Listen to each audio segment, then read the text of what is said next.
Gear Video 2022 edition.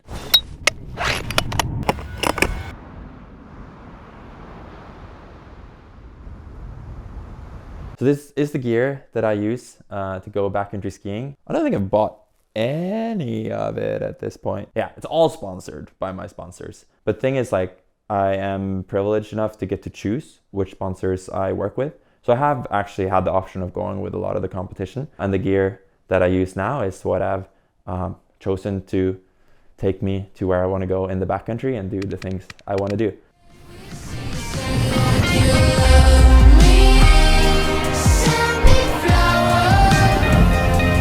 So I do trust it with my life, even if someone pays me to use it. I do feel it a little bit though, with the exposure down there. Do not fall. Do not fall. Just like 2 years ago, most importantly when going in the backcountry is avalanche safety. So having the proper training and bringing, I gotta pick up the beacon. Arva Evo 5, it's small, it has good range, all the functions, and yeah, it doesn't like take up a lot of space on my body, so that like when I crash, I don't really feel it too much. Probe, still using this from G3. Carbon fiber, lightweight, long enough to where you'll find someone. Generally, if someone is buried deeper than, 2 meters, most of the time they're dead. So I try to find people that are alive. And it's durable. I've had it since the last gear video and I had it for a year before that. So it's lasted me the whole time and does the job well. Shovel, still the same old shovel. Again, durable. We're going on 5 years with this guy, and it's super sturdy metal, big blade. And the blade is curved, so it takes up a little more space in your backpack compared to a flatter one, but it's way better to dig in. And if you've ever tried digging in avalanche debris, if your buddy is buried, you'll be happy you have something big and sturdy, even if it weighs a little bit more and packs a little bit bigger. It's a tool, and it does the job well. Before going into the backcountry, the first thing I do is, of course, to get dressed. And I start with wool because it keeps me warm, even if it gets wet, like if I'm sweating or I happen to get wet from, the elements. And also just because it doesn't start stinking. Like I've tried all kinds of like synthetics and give it a day, give it 2 days. That shit does not smell good. Whereas wool I can wear for weeks on end, it feels like, and it still stays okay, which is good when you're on camping trips or just ski bumming or going on a ski trip. It's made in their own factory. Actually, they set up a factory in Europe to be closer to us who use their wool. Sorry if you're American.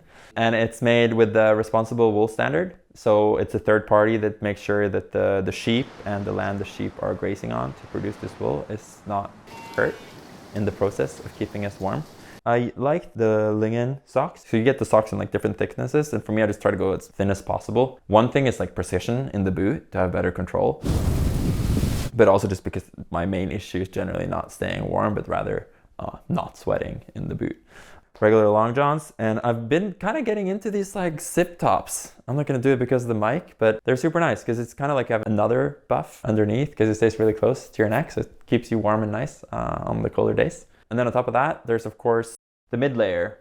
This is the Lingen Hilo Flex, which is sort of an evolution from the Lofoten Hilo Flex that I showed in this other video.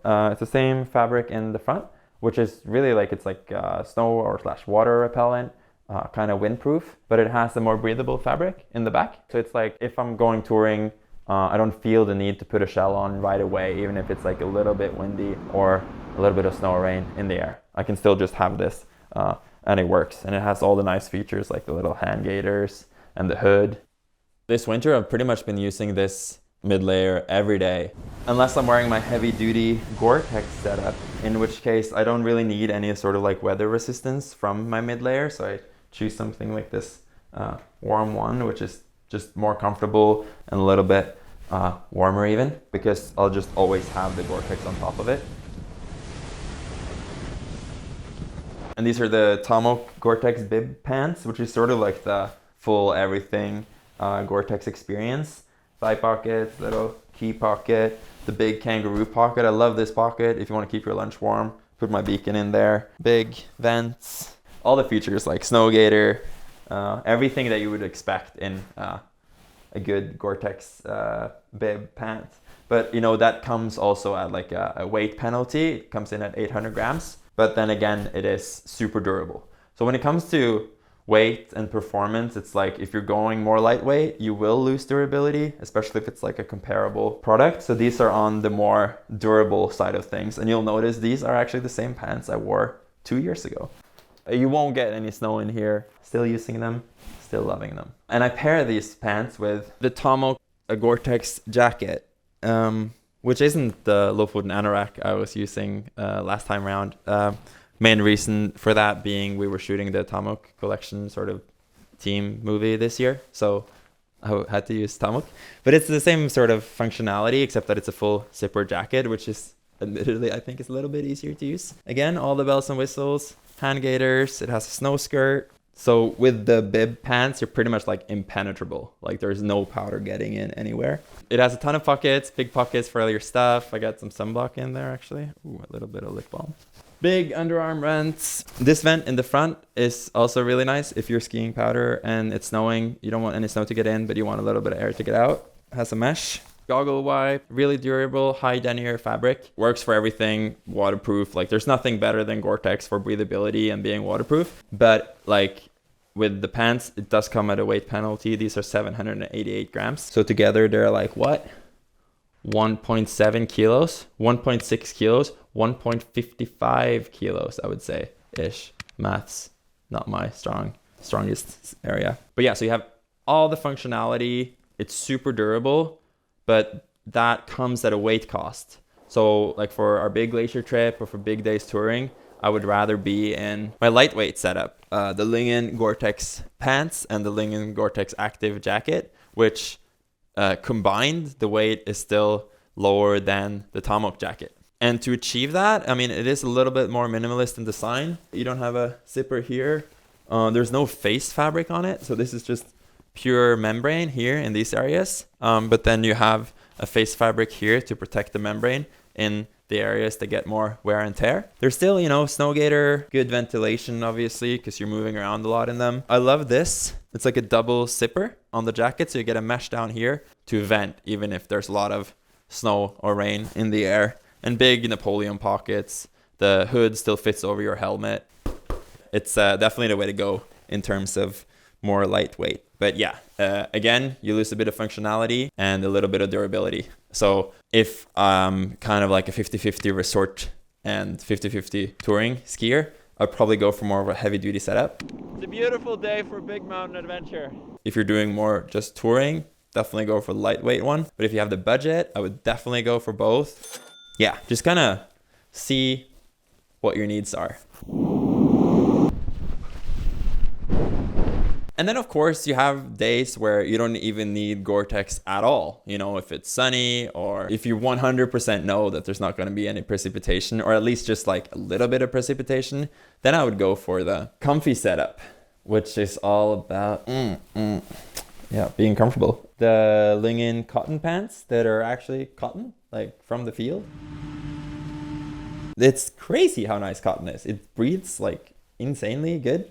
And it's still windproof, but not waterproof. Like if you're booting up a really steep couloir and you're like pushing yourself against the snow, it will go through. But if you're just doing regular ski touring, and it works really, really well. They're organic cotton, which is way, way better for the environment, uses way less water. They've also put Gore-Tex reinforcement in the knees and down low so that you won't get water creeping from cruising through snow. And then as a jacket, this is the Dry 2 Thermo 60. And this whole thing is kind of like a continuation of the video I did about why I'm not always wearing Gore-Tex. So where your 3-layer Gore-Tex setup is based around this idea of having one really sturdy, waterproof, wind-resistant shell on the outside, and then going really lightweight on all your insulating pieces underneath that. The idea with this sort of more hybrid setup is to have multiple pieces that breathe really well, but are also like a little bit waterproof, a little bit wind resistant, to have a more versatile setup.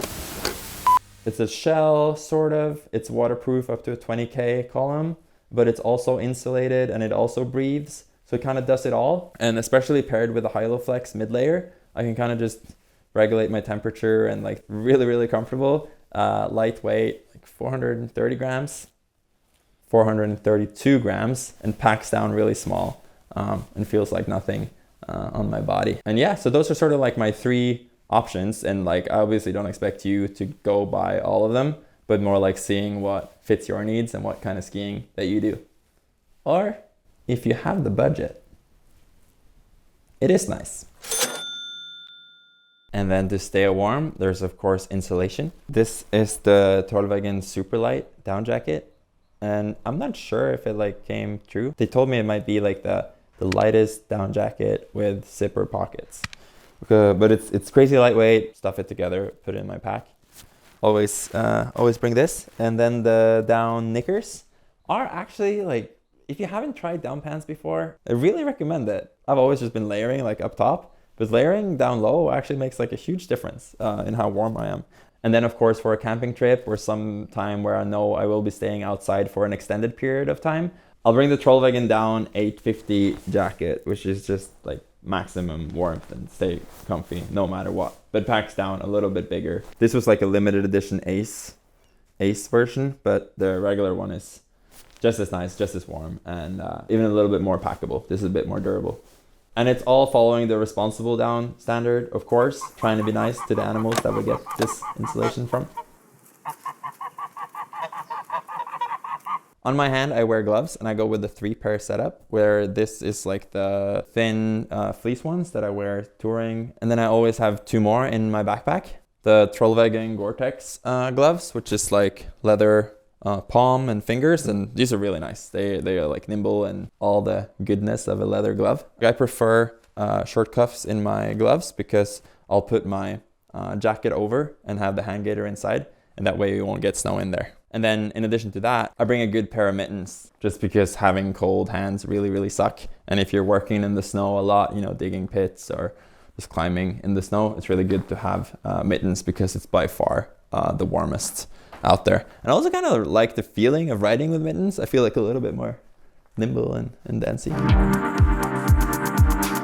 Skis. I go backcountry skiing not primarily for the views and like the nature experience, but to actually have good skiing. And the reason I got into touring in the first place was to get to the cool terrain so that I could ski it. So I put a lot of emphasis on ski performance in the backcountry as opposed to weight. I mean, I try to save weight on all my gear where I can, but I really try to not let that affect the performance. So my go-to for like the big lines, still the Anima, Black Rose, still like you guys. I actually did a big video about the Anima last season. So if you want to check it out, have a look there. This is the best if you want to ski big stuff.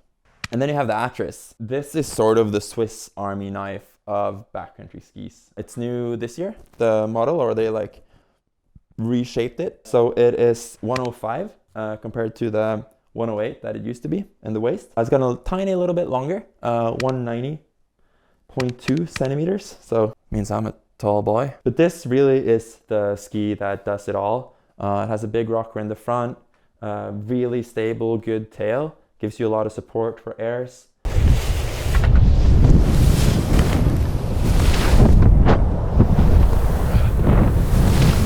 It's just like good for everything. I can ski this ski if it's hard packed, if it's like cruddy, if it's corn, if it's even in like deep powder, it will float and get you going.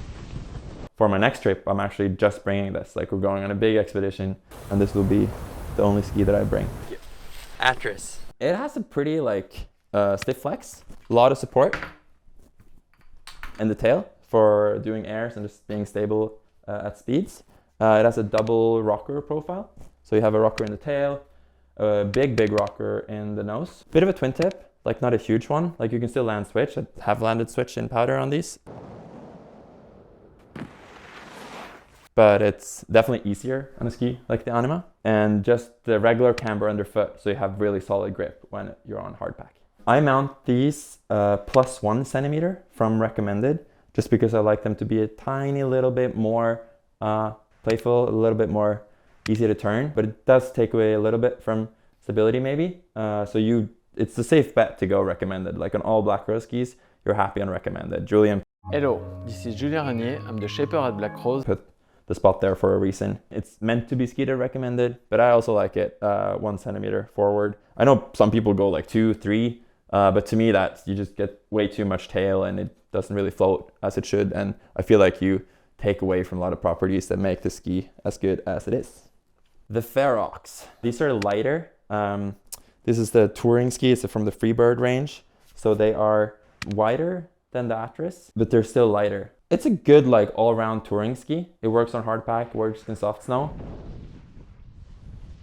I find that the difference to a ski like the Atris is that the Ferox likes to ski slower.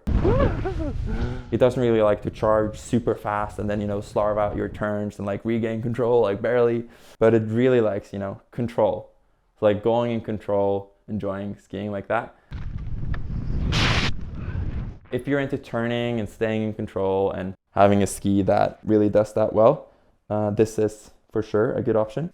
So yeah, really good like all-around touring ski. And then the Myris Core. This isn't actually a backcountry ski, so I don't know. I mean, it's too good to not include in a video because it's so much fun. This is a resort ski. It's a new concept Julian developed, and it's really, really fun. So it's like a center, like twin mounted, like carving ski really, but it also has rocker in the tip and tail and like a nice, soft, fun flex for buttering and playing around. And it's just a ton of fun. Like it has like that tight side cut, so you can make all these little turns and still do the butters. And I feel like it works on the sort of kickers I hit when I ride park, which aren't like huge, where you don't need that crazy stability. They still work well. And I find that like going switch, like carving switch off jumps, it's very easy with the rocker. It's just a super fun ski for riding the resort on all the days where the backcountry is just kind of meh.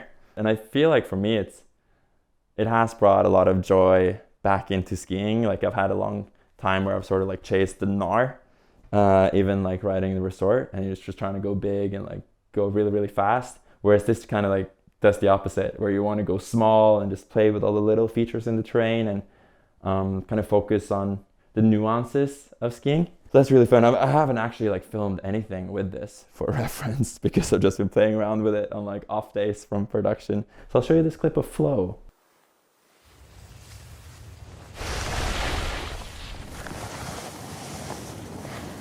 Because that's how much fun you're gonna have on it. Highly recommend it if you're doing any sort of resort skiing. Bindings. What keeps me glued to the ski? I've been riding pin bindings now for I think exactly 10 years. I originally got into pin bindings because I was doing the first sort of frame touring bindings, and they were just breaking on me. I was in Alaska going for big tours, and all the mechanical parts, they were just sort of, with all the wear and tear, they just like fall apart, which is not a good experience when you're 10 kilometers from a road in a foot of powder. So I got on pins, and initially I was super skeptical. And I find that for a lot of the people I speak to about riding pin bindings, it's like, I think the psychological barrier is the biggest. Like most people I talk to riding pin bindings don't actually have like bad experiences on them. They just have a hard time believing that you can actually ride hard with just those little tiny little pins holding you to the ski. But I've done this now for 10 years, and all the riding you see on this channel, like all of it, is actually on bindings like this.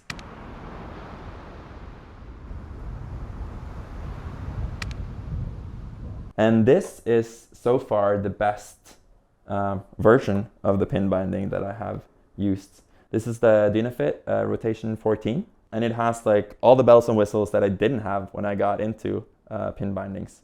This has forward pressure in the heel, so that as the ski flexes, the pin stays in the right position. It has brakes, you know, nice when you crash.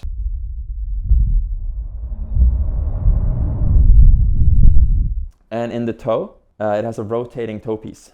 And I was at Vertical Playground, the shop that I work with, and they showed me like how this works. You know, the Achilles heel or the Achilles, I have a new Achilles, you can watch that video too, but the Achilles of pin binding is that you don't have as much elasticity in them as you have in a thin rated frame binding. And Dynafit actually has, this is the only pin binding I think that has TUV certification. So it has actually been tested by a third party to see that it releases as it should. And Dynafit has been able to achieve this by having a rotating toe piece. So what happens with a pin binding, the reason a lot of them pre-release, you get multiple hits to the ski as you're skiing through irregular snow. And as that happens, the toe slowly opens up. The heel starts to drift, the toe opens up, and then when it's a little bit open, you get another hit, and then the binding pre-releases. And what the rotation does is that instead of opening up, the toe rotates as the heel piece rotates, so that your boot, even if it's not completely dead center in the binding, it still has the retention that you would have in a frame binding, or close to it anyways. So I've actually never had a pre-release on these bindings. So I'm super impressed by how they work. But then you add to it, like the difference from this to like an MNC binding, you know, those pin/frame bindings, is that they're so easy to use. You can click in and take off your skins and do everything like without taking off your skis. So just like it's easier to use in the backcountry. And it's also lighter. Like I think this one's just above 600 grams. So it really is a beast of a binding without being the beast binding that they discontinued because nobody was buying it, which I do understand because it was so hard to use compared to this binding. So yeah, Dynafit Rotation 14, very impressed. Stoked to keep riding this. And then I was also like thinking to myself, when I got on the Rotation 14 that has all the bells and whistles that you have in a modern tech binding, forward pressure, the rotating toe, the brakes, all the things that I didn't have on my first tech bindings, and which I rode some pretty gnarly shit on.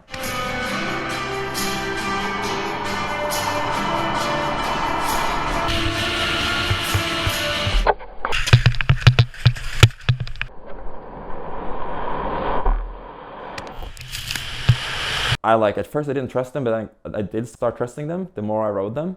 And then I was thinking like, okay, so the Rotation 14, all the bells and whistles, that works super well. What if I try to go back to where today's technology is at in terms of weight with the features that I was riding 10 years ago? And that is actually the Dynafit Superlight 150, which looks like, you know, nothing. It's so small, and yeah, it kind of gave me the same vibes I got when I first stepped onto pin bindings, because they're so flimsy compared to a regular frame binding. But in my head, I was thinking like, okay, this is a 13 din heel on the horizontal, like rotational release. And this is an 8, I think, on the upwards release. And you can change this. So now this one is an 8 din, I think. They go down to 6. They're also making a 10, so it should be a lot better. But I've been super impressed by these guys. Like I've been doing butters, which is sort of like my binding test. Okay, does it hold up for a butter? Okay, if it does, then yeah, it will hold me in. And I've also crashed with it. It has released when it should. And I've taken these on like the big days. Like if we did one face in Lingen, it's 10 kilometer plus approach, 1100 vertical meters. That's like 3,000 feet. That's our face. Just to get to the bottom of your line, and then you start climbing.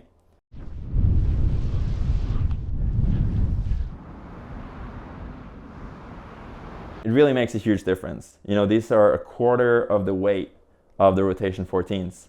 And you feel that in the ski. So like the Atris is not the lightest of skis. I think it's like 2,200 grams per ski, and the longest length, 190. But then when you pair it with this binding, it's actually quite a light setup. So this is cool. I'm gonna keep riding it. It still hasn't failed me. So I still only have positive experiences with this. I think it's a cool trade-off. And if you have the opportunity to have either just like your touring setup, if you're not gonna like ski on ice and like crazy exposure unlocked, then this would be a cool option for you. And also one thing that I will add, both for the Superlight 150 and the Rotation 14, whenever I talk to people online, you know, when Cody Townsend sends me a DM and it's like, I don't agree with you, everyone assumes that I'm riding them locked. And that's not safe, because that's like riding a tech binding locked where you lock the toe, then you have like a DIN 30 plus, so your knees will break. But I don't ride them locked, like I ride them unlocked. Everything that I just said about their performance is riding them unlocked, so that the actual release function works. And then if you are freaking out, you know, if you are above a huge cliff where it's just crazy icy and a release is not an option, you can always lock them. And then you are 100% safe. It won't release no matter what. So yeah, I'm a believer. I mean, I see the appeal in an MNC binding, but I think I'm still waiting to see how that develops. And you know, if you had something closer to the weight of the Rotation 14 with like the frame system, maybe I would go for it. But for now, I'm still the pin guy. I use the Black Rose Duos poles that are, you know, what do you call it? Extendable? Longer, shorter, which I think is a must in the backcountry. The reason I prefer these compared to other touring poles Black Rose also has is, you know, you get those poles with the big grip, like for your hand. These are just straight, and that's really good for when you're climbing. So generally, I will use this. It's like the back end of an ice axe. You can just punch this into the snow, and it works way better than, you know, the poles with the bigger grips. And also having that long foam is really good, because when you're on the skin track, one pole will be below you, the other one above you, and you can still work it like this. Skins. These are actually the exact same skins that I showed you 2 years ago. The G3 Alpinist Plus Glide, which is a mohair nylon mix. And they last, obviously. I've been using these on my Atris for, yeah, what is that? 2-3 seasons. So that's good. The glue lasts. I haven't like re-glued them or anything, and I still have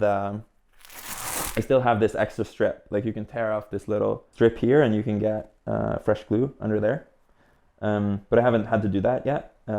They still work good, and I actually find that skins kind of get better with time. Like the longer I use them, the more glide they get, but I feel like they still retain some of that grip. And these are sort of the best of both world skins. They're not as like glidey as the pure mohair, not as grippy as the nylon, but something in between. They have this like plastic front to keep the snow from creeping in. Good hook system in the front and the back.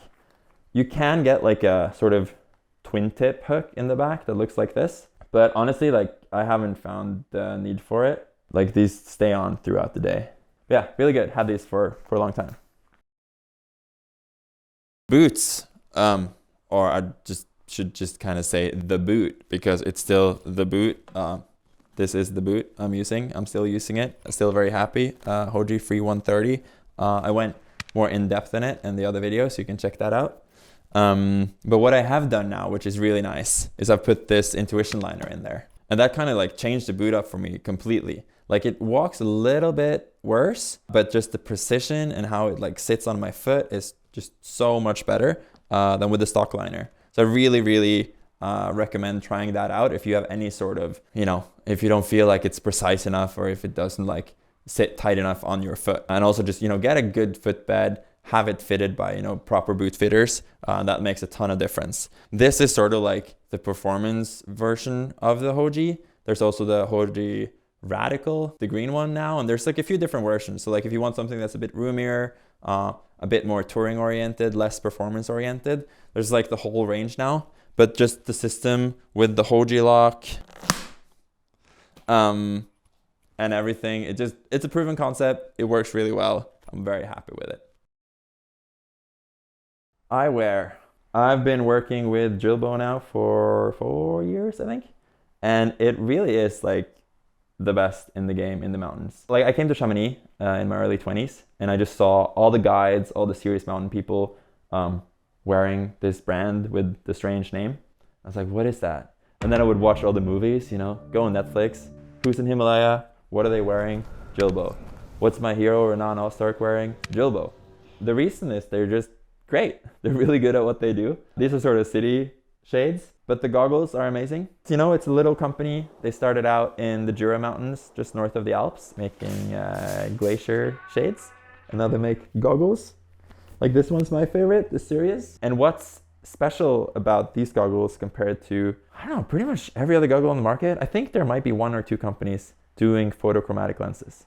But these are photochromatic lenses, and as they explain here, inside the lens, you have some dyes, you have some photochromic material that reacts to the amount of UV and visible light and light surrounding you. Yeah, it's like a chemical process that enables the lens going from completely clear to 100% dark, or like, you know, what you would wear on a fully sunny day on a glacier, without any electricity or any like buttons or anything. It's simply chemicals reacting to UV light. And it happens really fast too. Like throughout the day, I don't notice the lens changing. So it's really subtle, but it always like stays the right amount of dark for the day, or bright. Like my buddy Vincent, he had these goggles with this lens on, and he was on Svalbard with it through the Arctic night and then going into midnight sun for a whole expedition. And it works in, minus 20 or plus degrees. So it's like, it's a tested technology that really kind of changes the game. Like, I was going skiing just yesterday with my buddy, and he's asking like, oh, what do you bring? Like, do I bring the clear lenses or the dark lenses? And I realized like, well, I don't think about that anymore. I just bring the lens that works for everything. And I realized it kind of sounds like, oh, miracle technology.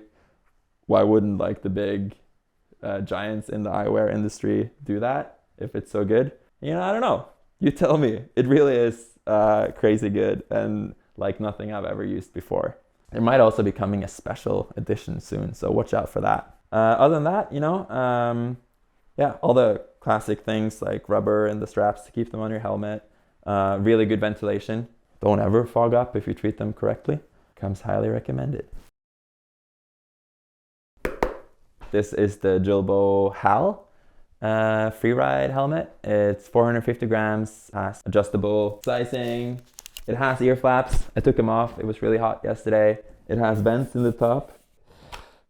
Ventilation. And yeah, just your fully certified freeride helmet. I love it. Classic look. Nothing that doesn't need to be there. And then you have the Peak LT, also from Jilbo, which is also kind of a freeride helmet, but it's developed for the mountain. Going touring, ski mountaineering. So it's a little bit lighter, sits at 320 grams. And more importantly, like it has way better venting so that if you're wearing this on the way up, you don't get as sweaty as you would in the HAL. So that's super nice. And this is actually the very helmet that saved my head when I crashed in October.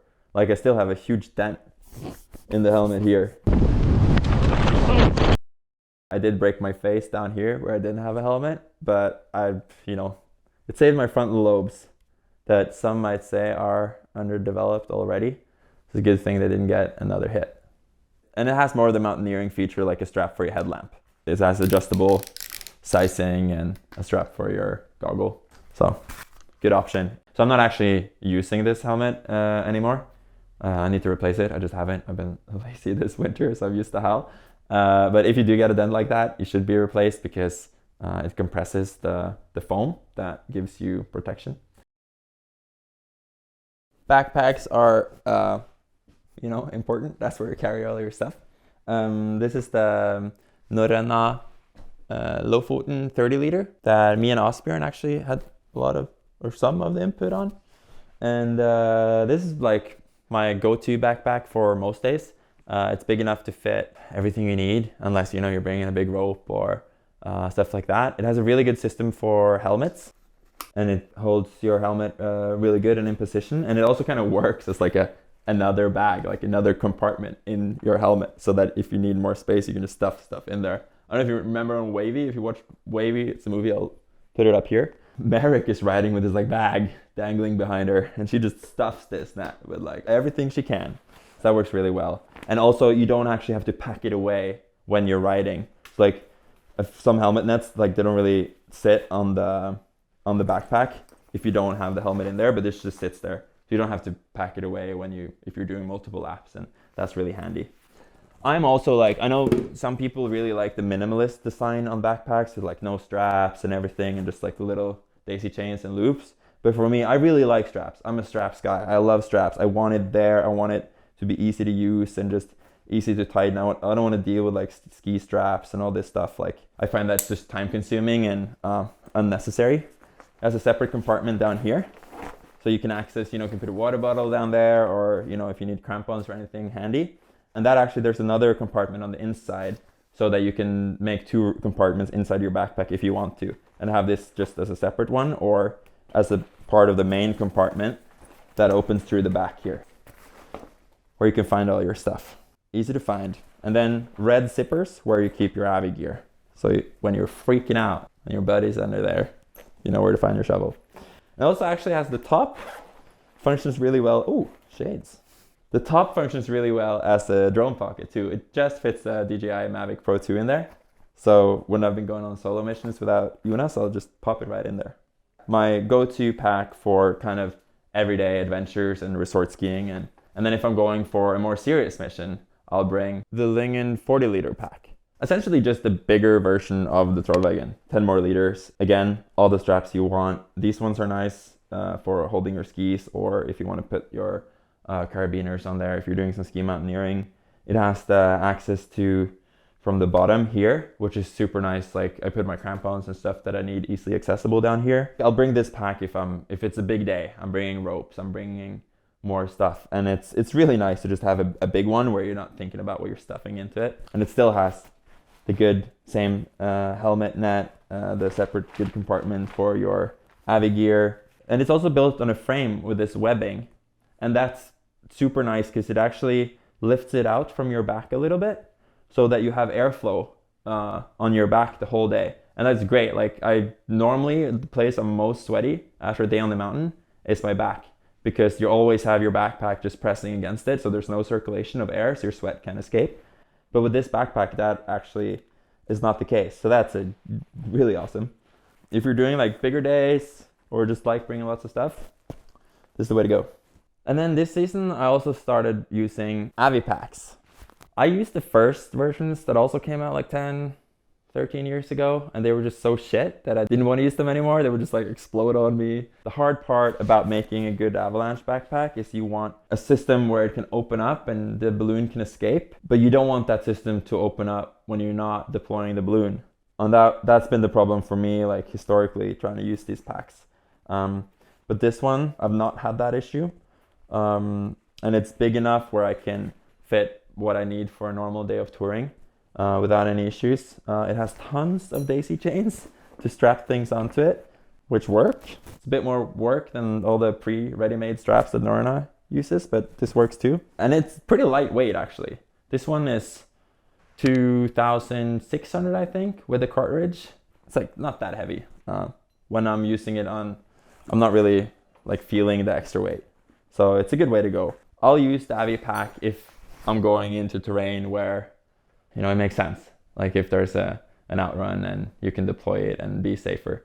And it actually does work. Like I read the studies on it, and they have all these like crazy experiments in Switzerland where they'll like set off avalanches and have these dummy skiers with backpacks and regular backpacks and Avi packs, and it does work. Like you might still get buried, but if you get buried, you get buried higher in the snowpack, and yeah, you're more protected.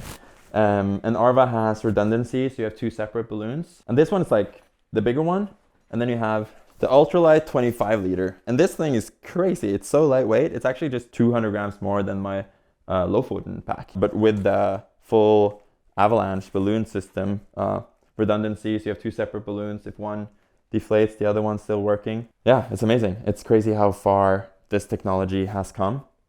So this would be like for resort days where I'm not really needing to bring anything, because it's not very spacious. It fits your Avalanche gear, maybe an extra layer, something to drink. But if you're going on like an actual ski tour, I find that this becomes a little bit too small. I still haven't had to use them this year, so that's good. Hopefully never. And then we have ice axes. This is the Hummingbird from Blue Ice. It's 200 grams, super lightweight. It's what I bring on most ski tours where I suspect I'll maybe need an ice axe. You know, if it's really icy on the way up and you want something to be able to self-rest with, or just to support yourself in the snow. Honestly, like I find that if I'm climbing powder, I'll just use the back end of my ski poles. But it's good to have, like you never know, and especially if you're going into more like icy terrain. For this one, I put a pommel on it. You can adjust, which is good if you're climbing. I don't know if I would actually put that on it again, because for this one, I would just kind of push it through the snow or use it to self-arrest. And if I'm actually going into something where I think I'll be sort of ice climbing, I'd rather bring the Aquila, or the Wolverines as I like to call them, that are more like full-fledged climbing axes in a really light form factor. They're 330 grams, come with a hammer, all the sort of features you need in more like serious ice axes. Really, really happy with them. And then we have crampons to go with the ice axes. This is the Harfang also from Blue Ice. It's sort of one of those combo crampons where you have a steel toe and aluminum back. So the steel, you know, if you hit blue ice or rocks, blue ice, that's where they got the Now I get it. Okay, yeah, like really hard ice, you want a steel toe to be able to punch through that. And also, it won't wear out as fast as an aluminum toe. It does make it a little bit heavier though. These are 419 grams. They are 419 grams. And they have this fabric here under your feet that has zero stretch. Some crampons that I've used in the past with the rope system, they kind of stretch and you have to like tighten them through the day or through the week. These have been, I've just adjusted them once and they've been good. Really happy, fully automatic. And then I pair them with the cramplifier, which is probably the best thing that has happened to backcountry skiing since the double rocker ski. And these are insane. I don't know how light these are. They're this light.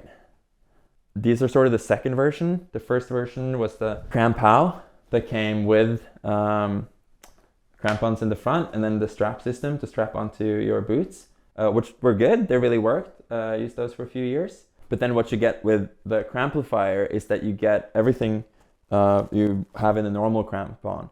So that they're really good on ice and rocks, but you also get the added float to be able to climb steep stuff in deep snow. And it also sits better on the foot. So you just put it on like a regular crampon, and then it really stays on. Like with the strap system, sometimes if you didn't tighten them enough, they could loosen up, but this is just bomb-proof. It's there, and it's actually kind of easy to switch back and forth too if you want to take off your snowshoes, if you're getting into something that's pure rock or anything like that. And also because they're so flat, they pack really flat, super flat in your backpack. So these are both of them. So it like really, truly is a game changer. It's like going from, you know, the skinny like 90 millimeter underfoot skis that we had in the 2000s to like a big fat rockered powder ski, like how it feels to move around in the snow. And it's like, if you have these and your buddy doesn't, you're like at least twice as fast up a deep couloir. Nico in 5, 4, 3, 2, 1. I think everyone will know the situation where your buddy has skied the line and you're up top and you're wondering, how's my buddy? How is the snow? With the radio, no more wondering. Oh, Nikolai, the snow was so fucking good. Okay, let's go. I mean, obviously when you're doing film production, you need it. But I think it's also just nice in any sort of backcountry situation to have it because you can communicate more easily when you're not close to each other. And I think to have a good safety procedure in the backcountry, most of the time you aren't really close to each other unless you're like in a really safe spot. So they have programmable channels, like you can have multiple channels you can switch between. A good range on them. And a crazy battery life, like you charge these like every 2 or 3 days. Wind sack, wind bag, bivy bag. We have a saying in Norway, a dear child has many names. I started bringing this after listening to Norrøn ambassador Robert Kaspersen. He's a climbing legend in Norway. Done a lot of first ascents like in Antarctica and all over the place. Så innimellom tar vi en liten pustepause. And he's a mountain guide. The mountain guide. And he says like the most important thing you're bringing in the backcountry for safety is the wind bag. In case of an emergency, like if someone gets injured and not able to move, what kills a lot of people in wintertime is hypothermia. Or I think even like most people who die in the backcountry and aren't like suffocating in an avalanche die of hypothermia or falling off a cliff. I don't know. That's interesting. I don't have the stats. Anyways, wind bag, great. It's hot in here. This one weighs almost nothing. Fits 2-3 people snugly. And it like the most important quality in the wind bag, says Robert, is that you bring it. So it's really lightweight and it packs down tiny. So it just always sits at the bottom of my backpack. And I've actually gotten the pleasure of using it when I was in my own accident waiting to be rescued. So good thing to have. And now I'm kind of stressing because I'm leaving at 5 a.m. on another ski trip tomorrow, and I haven't even started packing, and all my gear is like spread out here. But when I do pack for skiing, I always put my stuff into the DB snow roller. Still the best. They've gone through a few iterations now. I think this is like the first one I ever got, and I still have it. Proven concept, packs down tiny when you're not using it, and when you do put skis in there, it rolls up stiff. Because of the roll top, so that it doesn't actually sag like every other ski bag I've had, which is why it's lasted for so long. It doesn't just drag against the ground. The Polestar was too big to fit in here, but if you're looking for electric, non-fossil mobility, it's definitely the way to go. 400 horsepower, all-wheel drive, put a ski box on it, put all your gear in there, and go. So yeah, hope you are skiing or soon to be skiing. Thanks for watching, and see you soon. Okay. I was thinking, are we doing frozen pizzas tonight? Should I go grab? I was thinking of maybe having one.